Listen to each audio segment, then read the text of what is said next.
চলে এসেছি একটুখানি জমির সাইডে, এসে দেখছি যে জমিটা কতটা কি চাষবাস করার উপযুক্ত হয়েছে কিনা। এসে দেখছি যে না, ট্র্যাক্টর পুরোপুরি চাষ দিয়ে দিয়েছে, আর কোনো সমস্যা নেই। এবার শুধু ওই তোলাগুলো তোলা হবে। আর এই তো যে লেভেলে বৃষ্টি শুরু হয়েছে, জল অনেক করে হয়ে যাবে। অন্য সময় ধান যখন রুতে যাই আমরা এতটা করি, এতটাই ঠিক জল চলে আসে, মুখের সরাসরি চলে আসে। এবছর ঠিকঠাক আছে, কিন্তু তাও দেখো পুকুরগুলো কতটা করে ভর্তি হয়ে গেছে, মাছ পালিয়ে যাবে। আর আর এই যে বৃষ্টিটা শুরু হয়েছে, এই বৃষ্টিতে কিছুদিনের পর মাছ পালিয়ে যাবে, এমন অবস্থা হয়েছে।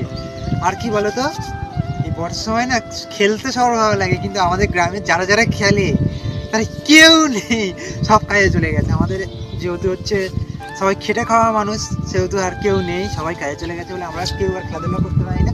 তবে ওই সুদীপ রাত্রে ওইখানটা খেলছিল খালের সাইডে গিয়ে, আমি দেখছিলাম অনেক তিনজন মিলে খেলছিল, দৌড়াচ্ছিল জলে। আমারও ইচ্ছা করছিল, কিন্তু আমার ঠান্ডা লেগেছে বলে আমি আর ওই রিস্কটা নিলাম না, নাহলে আমিও যেতাম খেলতে। কার না ভালো লাগে বলতো এই বর্ষার সময় এরকম খেলাধুলা করতে, বিশেষ করে যারা গ্রামে থাকে। এমনি তো শহর থেকে বাদ দাও, শহরের দিকে তো কোনো কিছু হয় না।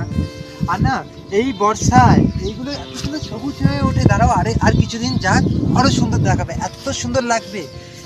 এখানে দেখো রিলস, শুধু রিলস আর রিলস করবো। বৃষ্টি আসছে, এবার যাই বাড়ির দিকে, অনেকক্ষণ ধরে ঘোরাঘুরি। ও দেখো চারিদিকে সবুজ সবুজ।